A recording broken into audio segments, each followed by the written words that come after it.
एक मादन्नापेट police station के limit में एक 7 साल बच्ची का हादसा आया। कल शाम से बच्ची मिसिंग थी, मिसिंग का कंप्लेंट रजिस्टर्ड हुआ। पता चला आज नानी के घर में ऊपर जो वाटर टैंक रहता उसके अंदर बच्ची दस्तयाब हुई।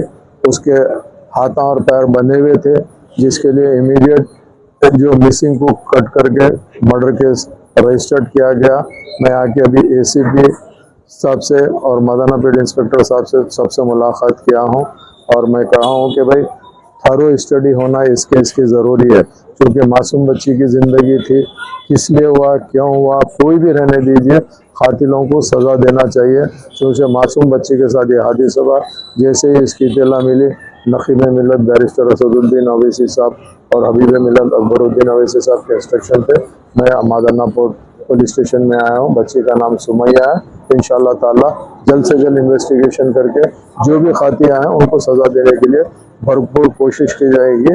मैं उसी के लिए, जैसा मेरे साथ में उनके वालिद भी मौजूद है, वो भी है, इंशाअल्लाह ताला हम बराबर इसका इन्वेस्टिगेशन करवाएंगे। बहुत बहुत शुक्रिया।